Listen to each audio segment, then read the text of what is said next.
Horacio, bienvenido. Gracias, Carlos, por la invitación. Un placer. Para mí también. Vamos a sentar acá imaginariamente a un finlandés. ¿Sí? Lo traemos desde Finlandia y vos le tenés que explicar cuál es el problema y cuál es la solución de este país. El problema, señor finlandés, Sí.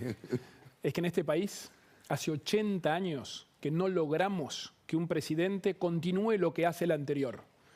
No hay un plan. Vamos en un péndulo infernal de un lado al otro, donde en cada ida y vuelta estamos más abajo. Eso es lo que nos pasó.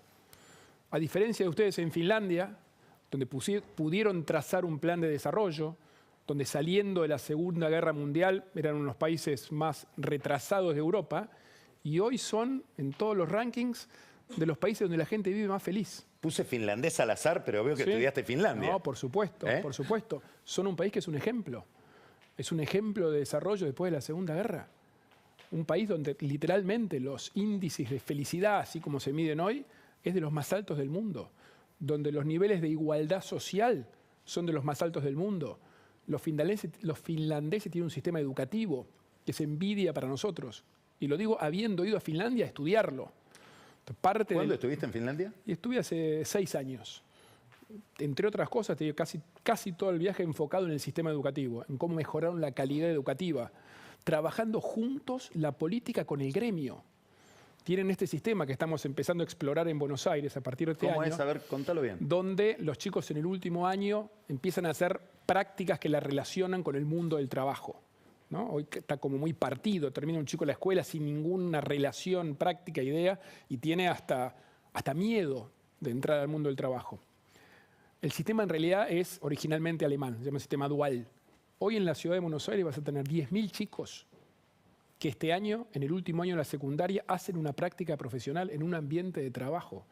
Para esos chicos después es mucho más familiar esa brecha que hay con terminar la escuela y conseguir un trabajo. Así que son avances. Estuve estudiando, señor finlandés, su sistema educativo, que es realmente un ejemplo. Ahora, vos estás diciendo entonces... Pero le vuelvo a decir, el problema es que no logramos en la Argentina eso que hicieron en Finlandia, de tener una visión de país, un sueño que se sostenga en el tiempo. Ese es el desafío de la Argentina. Yo soñaría que dentro de 40 años venga su hijo, su nieto finlandés, y que diga, la generación del 23 fue la que logró empezar o sentar las bases para 40 años de desarrollo económico. 40 años de desarrollo en el cual cambian los presidentes y, como pasa en Finlandia, prácticamente la gente no se entera. Alguna impronta personal, pero la visión, el rumbo sigue siendo el mismo. Eso es lo que sucede en Finlandia. Y ojalá su nieto venga y pueda decir dentro de 40 años eso respecto a la Argentina. Que la generación del 23 es la que sienta las bases, la que define un modelo de desarrollo, la que hace que la Argentina pase de tener la oportunidad hoy de vender nuestros recursos naturales a vender productos elaborados. ¿Sabe lo que es un plan de desarrollo, Carlos? Lograr transformar el litio, que tenemos el segundo yacimiento más grande del mundo, en baterías, para que Tesla, el señor Musk, venga a comprar baterías acá a la Argentina. A partir del año 35 en Europa no se van a poder vender autos que no sean eléctricos. Eso requiere baterías que se hacen con litio. O, por ejemplo, vender productos elaborados. En vez de vender la soja, vender la carne, vender el recurso material, que en la mesa de todos los finlandeses, en cada comida haya un producto argentino. Productos elaborados con los limones tucumanos, con la carne de toda la pampa húmeda. Eso es un modelo de desarrollo. Normalmente, cuando uno escucha a la gente que está inquieta, sobre todo en el mundo de las empresas, por ejemplo, la pregunta es, que a vos te debe pasar todo el tiempo, ¿cuál es la receta económica? ¿Qué medidas van a tomar cuando lleguen el déficit fiscal, el problema monetario, el problema de la reforma laboral? Ahora, vos estás diciendo acá algo distinto. Vos estás diciendo el problema es la política, más importante que la receta técnica. Es que el problema es la política, porque el modelo de desarrollo finlandés, y sigo con tu ejemplo, requirió primero un acuerdo político diciendo este es el rumbo. Lo que hizo, mirá, acá otro ejemplo para cambiar de país. Vos tuviste la semana pasada acá a Núñez Feijóo, sí, del PP, y estuvo en la Argentina la misma semana Felipe González, socialista. Los dos decían lo mismo.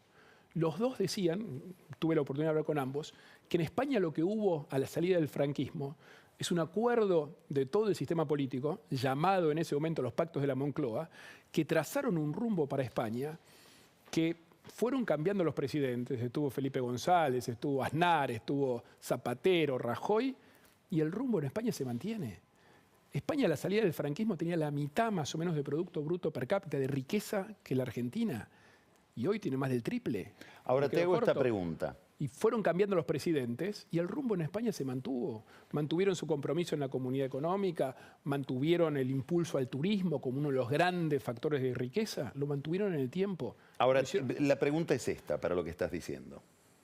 Vos lo que estás diciendo es, como político, los políticos deberían vencer la tentación del facilismo de la grieta. Sí, el facilismo mirado muy a corto plazo. De demonizar al otro. Es el facilismo. Ahora, ¿cómo haces si del otro lado tenés gente que piensa radicalmente distinto? Carlos, las convicciones de uno no dependen de lo que piensa el otro. Si no, no son convicciones. Pero digo, ¿cómo llegás a este acuerdo? Sí. Para ponerle un ancla de largo plazo al país. Si del otro lado vos me podés decir, bueno, sí, voy a un acuerdo con los que se parecen a mí, pero el desafío que me estás planteando es, lo que a mí se me ocurre es, para darle continuidad y lograr esa masa de acuerdo que le ponga una orientación de largo plazo, tenés que arreglar con el kirchnerismo. No necesariamente. Yo creo que el kirchnerismo... Que es poner el 30% del país. Sí, una expresión cada vez más minoritaria o menos mayoritaria, como quieras decirlo. Yo con el kirchnerismo, que cree que, por ejemplo, la inflación la vamos a controlar mandando militantes de la Cámpora a los supermercados, o que cree que vamos a controlar el precio de la carne prohibiendo la exportación, yo no me voy a poner de acuerdo nunca. Ahora, yo creo que es una expresión que se demuestra que ha fracasado. 7% de inflación mensual, 40% de pobreza. Y eso los va a ir achicando. Yo creo que tenemos que construir una mayoría de los argentinos, que nunca es todos. Si buscamos la unanimidad, no hay acuerdo. Pero sí una mayoría de los argentinos que coincida en que tenemos que abrirnos al mundo, que tenemos que exportar nuestras pilas en vez del litio, que tenemos que exportar alimentos elaborados, que creen en un país federal. No hay nada más unitario que el kirchnerismo, Carlos. Entonces, yo creo que podemos construir una mayoría. El desafío es ese, y esa es mi convicción. Y porque el kirchnerismo extremo, o el extremo del otro lado, cuestione esto, o me tire piedras, como vos decís, eso no va a cambiar mis convicciones. Argentina va a salir adelante cuando podamos trazar un rumbo y mantenerlo en el tiempo. Ahora, episodios de crecimiento a lo largo de los últimos 80 años hemos tenido, casi como un electrocardiograma, los años de Frondizi, los primeros años de la convertibilidad, el primer año del Austral, los primeros años de los 2000, un electrocardiograma, subimos y volvemos a bajar, subimos y volvemos a bajar. Necesitamos trazar un crecimiento que se sostenga en el tiempo. Ahora, te hago esta pregunta. Vos decís, bueno, el kirchnerismo está en recesión, digamos, se está achicando, son ideas que cada vez más evidentemente no funcionan. Es muy probable, ellos mismos se dan cuenta de que sus ideas tienen dificultades para que funcionen. Si no, estaría gobernando Cristina y no Alberto en este momento. Ahora, dicho eso, ¿qué se imagina mucha gente? Asume Larreta el 10 de diciembre del 23, no empiezan las clases en la provincia de Buenos Aires, tiene manifestaciones de piqueteros en todo el país. A ver, te lo pongo en estos términos. La plaza del 17 de octubre, que la arman entre la Cámpora y los Moyano, ahí hubo una especie de aviso, más que al gobierno de Alberto, al gobierno que viene. Cuidado con el tipo de reformas que quieren hacer, cuidado con los cables que quieren tocar, porque nosotros estamos ahí de salir a la calle. Casi que estamos ahí de salirle a la calle a Alberto Fernández. Imagínate un gobierno de Juntos por el Cambio. Pero Carlos, ¿Qué respuesta tenés para eso? Que no nos vamos a dejar apretar por patoteros que quieran amenazarnos, que llenen la plaza todos los días si quieren. Si uno está convencido que la Argentina necesita este camino y además se construye un apoyo mayoritario, no importa lo que haga Moyano, Máximo Kirchner o quien sea. A mí me llevaron a la justicia para cerrar las escuelas en la Ciudad de Buenos Aires. Y no le aflojé. Denuncia penal me metieron, Carlos. Cerraron las escuelas del país entero y yo me planté contra el gobierno nacional. Y finalmente la Corte nos dio la razón y no perdimos ni un solo día de clase el año pasado. No me dejo llevar ni apretar por esta gente. Yo doy esas peleas, como doy la pelea a la inseguridad en la Ciudad de Buenos Aires. Hoy tenemos la cantidad de delitos más baja de la historia en Buenos Aires. Había 2 bandas narcos muy pesadas en la 31 y en la 1114, ahí al lado de San Lorenzo. Hoy están presos. Y yo no me pongo a gritarlo en la tribuna, yo laburo y lo hago. Y eso es en lo que creo. Así como pueden hacer las manifestaciones que quieran. Yo estoy convencido que hay una mayoría de los argentinos que quiere un cambio. ¿Vos crees que hay una imagen tuya distorsionada por el tema? Se insiste mucho en el tema de los cortes de las avenidas, en los cortes de la 9 de julio. Y a vos se te evalúa como que sos blando porque no resolvés esa cuestión. Primero, y lo que estás diciendo ahora es resuelvo cuestiones más complejas. Primero, ¿Cómo Carlos, ves ese tema? Primero. Pues además supongo que te debe molestar que se diga eso. Sí, primero, lo que más me molesta, primero que haya cortes. A ver, contá bien cómo lo ves. Más allá de lo que se diga de mí. Digo, yo tengo la tranquilidad de haber sido reelecto con un apoyo enorme, el más alto de la historia en la Ciudad de Buenos Aires. Eso quiere decir que la gente en su mayoría valora el trabajo que estamos haciendo, valora una ciudad cada vez más segura, valora una ciudad con obras como hemos hecho, una ciudad que no se inunda. La lluvia de ayer, la lluvia de anoche, 15 años antes, hubiéramos tenido toda la ciudad con 1 metro de agua. La gente valora la defensa de las escuelas abiertas y la calidad educativa, valora que atendimos a todos, vacunamos a todos, testeamos a todos durante el COVID. Valora cómo está la ciudad, los espacios verdes, la cultura. La gente valora eso. Para mí es un orgullo y me podría quedar el programa entero contándote lo que falta hacer. Es todo eso que te dije, que para mí es un orgullo, no quita que a mí también me molestan los cortes. Y los cortes se cortan desde una decisión contundente el primer día, que es terminar con los intermediarios para los planes sociales. Manifestaciones hay en todo el mundo. Vos lo que estás diciendo es que es imposible hacerlo desde la jefatura de gobierno. Pues es un problema nacional hecho por organizaciones sociales financiadas por el gobierno nacional y siempre con consignas contra el gobierno nacional.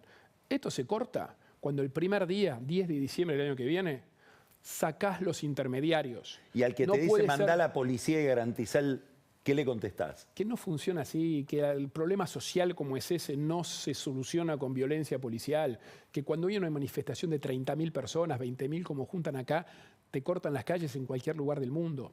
Eso no quiere decir que no podamos ordenarlo lo más posible, intentar como casi siempre garantizar el Metrobús que funcione, que es como viaja la mayoría de la gente, que cuando hay manifestaciones muy chicas, eso sí se evita, y obviamente no es noticia la manifestación que se evita, y todos los días lo hacemos. Pero cuando vos tenés organizaciones que tienen el poder para dar o no un plan en función de si vas a la manifestación, y así como juntan 30.000 personas todas las semanas, hay que cortar la intermediación y con eso el poder de movilización baja muchísimo. Y eso es lo que hay que hacer el primer día. Ahora que decís el primer día, sí. Hay todo un debate, que a mi juicio es medio infantil, entre gradualismo y shock. ¿Qué cosas deberían ser de shock y qué cosas para vos deberían ser graduales? De shock tiene que ser. Llegás al poder mañana. El primer día. Yo decía, no hay más 100 días, tenés 100 horas, 100 minutos para trazar el rumbo, para decirle a la gente dónde vamos, este es el plan. Eso no quiere decir que todas las medidas las instrumentes el primer día, pero tenés que decir, primer día hacemos esto, al mes hacemos esto otro, a los 3 meses hacemos esto. ¿Cuál sería el gesto simbólico por el cual la gente te entendería? Diría, este tipo entiendo para dónde quiere ir. Mira, ya te dije una, que es el cortar la intermediación en los planes sociales, trazar un plan económico. Venimos de 4 años de un gobierno que se jacta de no tener un plan. Decirle a los argentinos, nuestro modelo de desarrollo apunta a lo que yo te decía antes, a vender el litio, a vender las baterías al mundo entero, a vender alimentos. Vos estudiaste economía. ¿Serías tu ministro de Economía o tendrías un ministro de Economía? No. Hay un parecido entre Alberto Fernández y Macri, que ambos decidieron no tener un ministro de Economía. No. Distribuidas las decisiones. ¿Vos cómo pensás ese tema? Yo creo que por más que yo estudié economía y entiendo el tema, sería un error enorme. Si uno lo eligen de presidente, ejercer la función del ministro, estar en el día a día, son roles diferentes. Hay que tener un ministro de Economía que tenga una visión integral. Yo te voy a insistir varias veces, el plan tiene que ser integral. No alcanza con que me preguntes cómo bajar la inflación. A bajar la inflación hay que enmarcarla en un plan de desarrollo, porque si no vas a bajar la inflación, como hizo el Austral muy exitosamente, y al año y medio tenías inflación de vuelta, porque no hubo un plan de desarrollo que lo acompañe. La Argentina va a terminar con la inflación para siempre, por ejemplo, cuando dupliquemos las exportaciones. En 6 años, con el litio, con la energía, con los alimentos y con la industria tecnológica podrías duplicar las exportaciones. Si logras ¿En cuánto tiempo? En 6 años. Si logras eso, Se terminó el problema del dólar en la Argentina para siempre. ¿Qué cosas son indispensables hacer para que eso sea posible? Lo más importante es que es muchas. ¿Qué significa eso? Que no hay una solución mágica, necesitas un plan integral. Por ejemplo, necesitas construir la infraestructura necesaria para llegar con esos productos a los puertos de donde lo mandas al mundo. Necesitas una actualización del sistema laboral, que es arcaico en la Argentina. Necesitas que no haya inflación, estabilidad. Con estos niveles de inflación nadie invierte en esas industrias para que se produzca estabilidad. Necesitas revolucionar el sistema educativo, porque si no, esas industrias que pueden empezar a crecer, dentro de 5 o 10 años no van a tener los técnicos necesarios para sostenerlo en el tiempo. Necesitas una brutal desregulación, sacar al Estado encima la maraña burocrática, que cada una de esas empresas, de esas industrias, tiene que tener un control, el permiso, el trámite del registro, el trámite provincial que se contradice con el municipal. Eso, y además tenés que hacerlo federal. No puede ser que esto mismo, para el que quiera producir en Salta o en Tierra del Fuego, le cueste tanto más caro. Un plan integral. Ninguna de las cosas que te dije por sí sola soluciona nada. Tenemos que tener un plan integral que empiece por definir cuáles son los productos donde tenemos ventajas comparativas y a quién le vamos a vender esos productos y qué diplomacia necesitas para vender esos productos. Ahora vamos a volver a la política. Tengo 2 o 3 preguntas para hacerte. La primera. En el año 2015, 2014, 2015, en Cambiemos, se llamaba Cambiemos en aquel momento, 2015, no había ninguna discusión respecto de que el candidato era Macri. Es decir, todo el PRO obviamente estaba alineado detrás de Macri. Los radicales sabían, en Gualeguaychú casi lo que hay es una admisión de que hay que ir con el PRO, también porque Macri era un candidato competitivo y Carrió tampoco lo discutió, más allá de que hubo una interna, etc. Hoy no es esa la situación. No. Hoy hay una discusión respecto de quién es el mejor candidato. Entonces yo te pregunto, ahora vamos a explicarle de nuevo al finlandés que ya leyó los diarios. ¿Por qué debería ser vos y no Macri, y no Bullrich, y no Manes? ¿Qué explicación das vos, más allá de cuestiones de estilo, por las cuales este sería tu momento histórico? Mira, Carlos, a mí no me gusta la autorreferencia, no me gusta hablar de mí. Obviamente yo aspiro a ser parte de esa generación del 23. No, pero digo, ¿en nombre de qué pedís el voto? No porque hables de vos. ¿En nombre de qué pedís ¿A qué me convocás que no me convocan los demás? A la Argentina del trabajo, a una Argentina que vuelva a crecer, a una Argentina ¿Eso en la no cual, me lo diría también Macri? No sé. Yo te planteo lo que yo creo y mi sueño para la Argentina. Que vos nazcas en Tucumán, en Tierra del Fuego, en Misiones y tengas oportunidades en tu provincia. Volver a construir un país federal. Lo que soñaba Alberti. ¿Y por qué razón pensás que hoy estás más capacitado vos que otros para hacerlo? Yo creo además en la necesidad de la experiencia. Necesitamos gente que conozca del Estado, que haya probado, digamos, éxito en sus funciones a lo largo de su carrera. O sea, como todo, para ser periodista, para hacer lo que sea, hay que conocer. Entonces, yo creo en un equipo capacitado para eso. Tengo aspiraciones de ser parte de esa generación que el nieto del finlandés va a poder valorar dentro de 40 años. La generación del 23 la llamaste. La generación del 23, así como una generación del 80, que fue la que sentó las bases para el periodo más próspero de la historia argentina. Yo sueño que la generación del 23 vuelva a ser asociada como la generación del desarrollo. Tenemos todas las posibilidades, Carlos. Ser parte del equipo que abre la Argentina al mundo, que termina exportando, como te decía, nuestras baterías al señor Elon Musk o nuestros alimentos, como estamos exportando hoy, a Vietnam, a Malasia o a Indonesia. Ahora te pregunto otra cosa que tiene que ver con la política. Requiere una visión. Miro Juntos por el Cambio, miro los partidos, el PRO, la UCR, Coalición Cívica. Veo que hay alas en los partidos, sobre todo en el PRO, son cada vez más notorias. Y empiezo a pensar, ¿esto no estará mal diseñado? ¿No se parece más Larreta a una especie de socialdemócrata tipo Lustó, tipo Alfonsín, tipo radical, que algo que se va convirtiendo en cada vez más neoliberal conservador tipo Macri, tipo Bullrich? Sí, primero los estereotipos o las etiquetas. No, le pongo etiquetas para entenderlo. Después podemos relativizar todo. Pero yo creo que el que nos está mirando entiende bien qué estoy diciendo. Yo me siento identificado más que por ahí con lo ideológico, me siento identificado con la pasión por la gestión, por el hacer. Yo soy alguien mucho más del hacer que el decir. No soy de grandes discursos y menos para ponerme en una tribuna a criticar o insultar a todo el mundo. ¿No te gusta eso? No lo siento y no siento que desde ahí se cambie la vida de la gente. Hay que tener mucho más coraje para sentarse a consensuar con el que piensa diferente, para sumar una mayoría que realmente cambie las cosas, que para ponerte en una tribuna gritando e insultando a todo el mundo. ¿Por qué no nos contás cómo es un día tuyo? Un día mío. Sí. Yo arranco muy temprano, generalmente. Despertador. ¿Cómo funciona el robot? Contanos. El famoso robot Larreta. El famoso robot. Sí. 6 menos cuarto, 6 suena el despertador. Tardo 10 minutos. Si estoy en la calle voy a correr. 3, 4 veces por semana. ¿A qué hora salís a correr? 6 y cuarto. ¿Es verdad que has convocado funcionarios a correr con vos porque no tenías tiempo? Cuando te insiste mucho, te tengo que ver, te tengo que ver. Sí, pero es... ¿El castigo es llevarlos a qué hora? No como el castigo. Ah, es un disfrute. Pero a esa hora, lindo. Les das la oportunidad inigualable generalmente ves de correr con Larreta. Aprovechás para ir a ver alguna obra que está haciendo la ciudad. Para Encima hay que ver una obra. Claro. Hago eso, o la otra que hago es una vez cada 15 días convocamos vecinos de la ciudad que se anotan para venir a correr.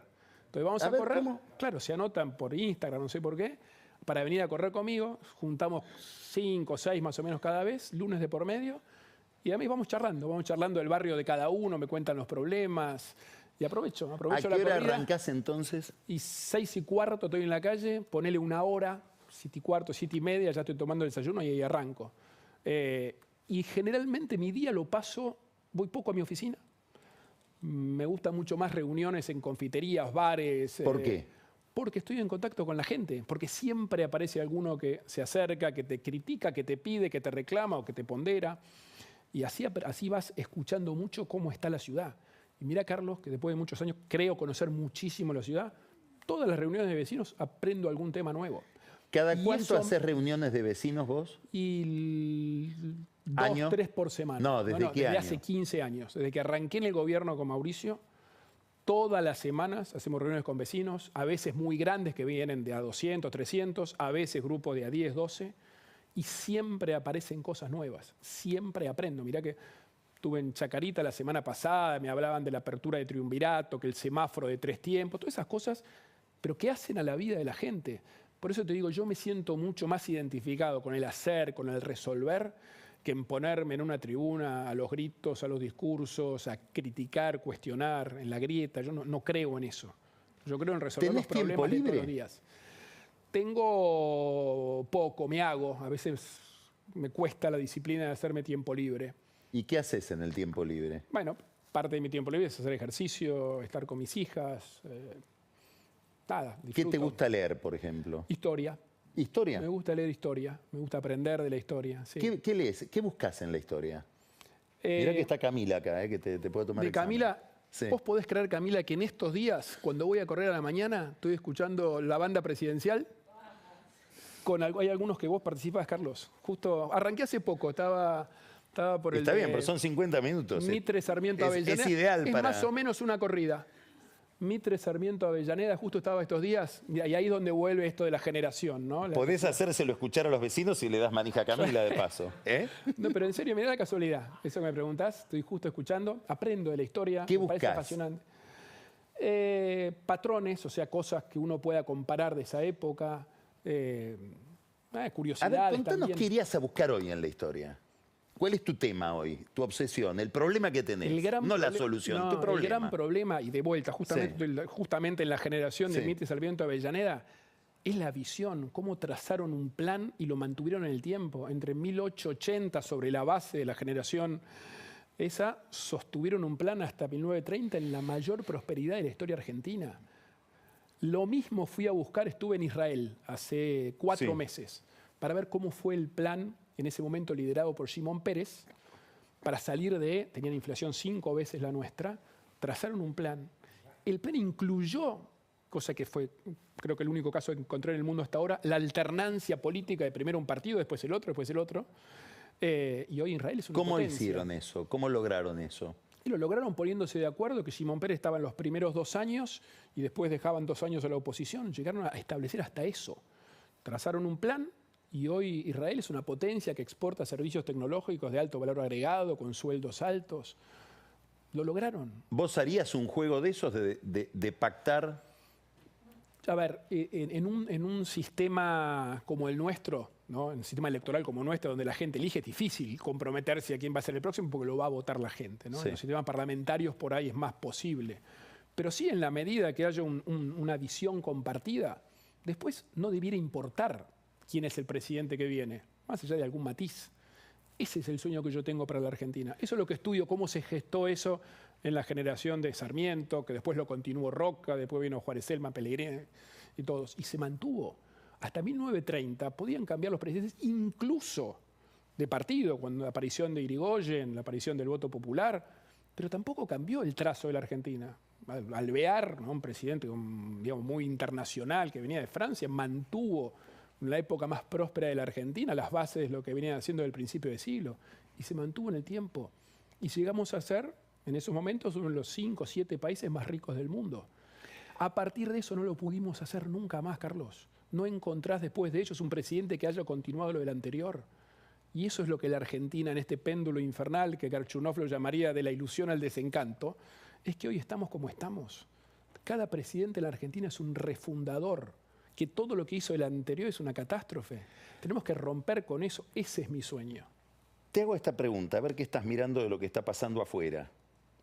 Daría la impresión de que en las últimas elecciones, en algunos lugares por lo menos, no sé en Italia, pero por ejemplo, las elecciones que hubo en Andalucía, las que ha habido en Brasil, las que hay, es como que te empiezan a dar la razón a vos. En Estados Unidos mismo. En Estados Unidos, sí. Como que hay un clima de mucha crispación y rivalidad, pero la gente termina votando. ¿Qué entendés que está pasando? Lo que vos decís, que hay un clima público, ¿no? De discusión pública muy de grieta, muy de antinomias, muy de agresiones. En el caso de Estados Unidos, extremo en eso, las barbaridades que uno escuchaba decir un lado, sobre todo de un lado, pero que al final del día la gente no vota eso. La gente quiere aplomo. La gente quiere dirigentes que sean capaces de resolver problemas, que vean el caso de Feijóo en Andalucía, ¿no es cierto?, donde claramente era un bastión del socialismo y él con su mensaje de gestión, porque un tipo muy reconocido por su gestión en Galicia, pero además de acuerdo, una persona que representa el diálogo en España, que justamente venía de una cosa muy, muy antinómica y ganó contra todos los pronósticos y hoy queda posicionado como el candidato del PP. Un representante que yo me siento, estuve compartiendo un panel la semana pasada con él, muy identificado. Lo mismo pasó en Brasil, ¿no es cierto?, cuando parecía que el extremo, lo que representa Bolsonaro, si bien es cierto que Lula tiene toda su historia, y en Estados Unidos todo el mundo vaticinaba el triunfo de Trump, del extremo, y no fue así. Entonces hay una mayoría silenciosa, que yo no tengo duda que en la Argentina también existe, que lo que quiere es que se resuelvan los problemas. Ahora quiero que miremos otro tema, Horacio. Como te digo, desde el grito, desde el extremo, por ahí se grita muy fuerte, pero no se resuelven los problemas de la gente, Carlos. Ahora te planteo otra cuestión. Mirás la historia de los últimos 10 años, 10, 12 años. Estancamiento, inflación, problemas de caída del salario, enorme deterioro de mucha gente en su calidad de vida, que pasó de estar en la clase media a caerse agravado por la cuarentena y la pandemia. Vamos a ponerle un nombre a todo esto: dolor, desasosiego. Enorme. Ok. Primero me gustaría que me digas qué ves vos, qué sentís frente a eso, qué le dirías a esa gente. Y segundo, este problema. El gobierno que venga, este mismo gobierno, uno lo ve que intenta hacerlo y no le sale, pero digamos, tiene que dar malas noticias a ese tipo que está sufriendo. Vas a llegar y le vas a tener que decir, ¿viste ahora que pensabas que venía el alivio? No, más ajuste. ¿Cómo manejas eso? Mirá, primero transmitiéndole el optimismo que yo tengo respecto a la Argentina, que es lo que yo siento. Yo siento... ¿Vos notás ese sentimiento en la gente o no? Definitivamente, Carlos, yo recorro muchísimo. Ahora estoy dedicado, sobre todo los fines de semana, a recorrer el país. ¿Qué ves en esa recorrida? Con la misma actitud que lo que hago en la capital, que es voy a escuchar. Voy a escuchar. Reuniones con vecinos, con comerciantes, con productores. Tuve el fin de semana pasado en Rafaela, en Reconquista, Santa Fe, el anterior en Tucumán y el otro en Formosa. Y escucho incertidumbre, escucho miedo, cada vez más miedo a la inseguridad.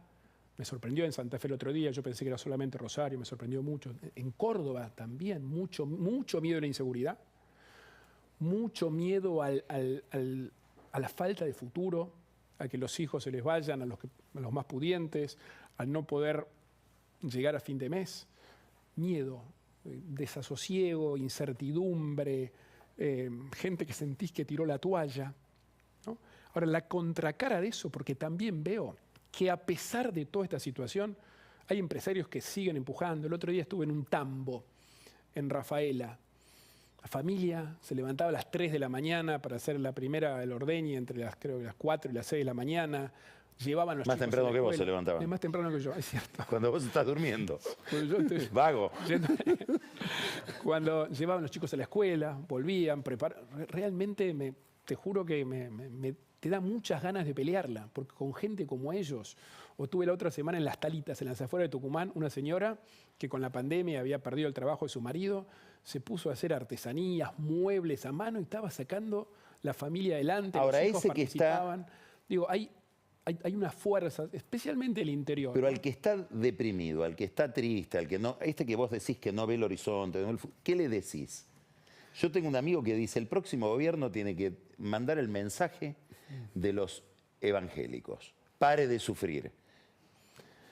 Y decís, ¿y cómo? Porque todo lo que uno escucha que viene de la oferta, sobre todo de Juntos por el Cambio, es acá venimos a yo creo hacer que una cantidad de reformas que todas implican algún tipo de costo. Sí, pero hay un mensaje en el cual yo estoy plenamente convencido de optimismo de la Argentina que pueda ser, de la Argentina del esfuerzo, del tambero que se levanta a las 3 de la mañana, de los emprendedores tecnológicos que arman empresas, que contratan gente, del ejemplo de la ciudad de Buenos Aires. Para mí Buenos Aires es un ejemplo de que se puede, de que no hay que perder la esperanza. Te hago la última pregunta. Que esta ciudad es un ejemplo de que a lo largo de los años creo que es innegable lo que ha mejorado.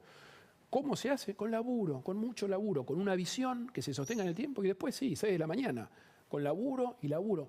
No hay soluciones mágicas, Carlos. Nosotros para mejorar la seguridad de la ciudad de Buenos Aires, yo me pasé con Santilli, con el equipo de la seguridad, 6 años seguidos, todos los martes, me levantaba a 6, iba a correr, 7:30, toda la mañana en una comisaría tras otra de la ciudad de Buenos Aires, hablando con los policías, viendo cuántos metros recorrían, cómo estaba el mapa del delito en esa comisaría, cómo estaba el equipamiento. Laburo, toda la semana fue Última mejorando. pregunta, Con Horacio. ese laburo hoy tenemos la ciudad Para más hacer segura. todo eso que querés hacer, el que lo haga, vos o cualquiera, va a necesitar un monto de autoridad política que no sé si sale de un acuerdo o si tiene que haber una interna, como objetivo lo digo, no como algo que sí o que no, que tiene que haber una interna, que haya una discusión y que uno gane y otro pierda. ¿Vos cómo te sentís más cómodo dentro de Juntos por el Cambio, hablo, no? Yo me siento más cómodo con una interna, donde haya claramente diferentes modelos, donde uno presente sus ideas, todo esto que estuve diciendo de acá. ¿Con quién sea la interna? Con quien sea.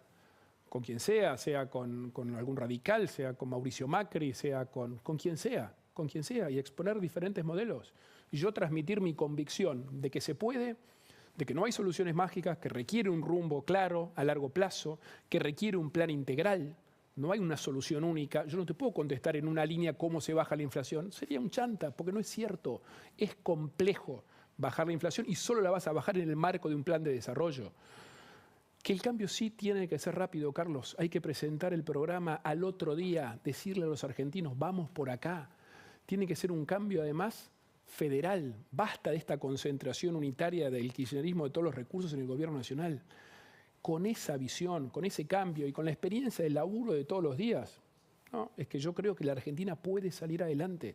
Y esa esperanza que yo tengo, que la saco de las talitas, del tambero, estoy para transmitírsela a la gente, sabiendo el nivel de desasosiego, sabiendo que a esa misma gente que le transmitís eso va el fin de semana al supermercado y le cobran 500 mangos el kilo de pan o 230 la leche. Imagínate el bombazo que eso significa.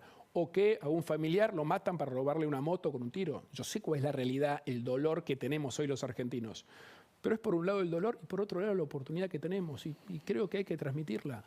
Vamos a dejar acá porque tenés que levantarte. ¿A qué hora? ¿Venís a correr conmigo mañana? No, ni loco, no. Ni loco. La próxima charla, entrevista la hacemos así, corriendo. 6:15 salimos.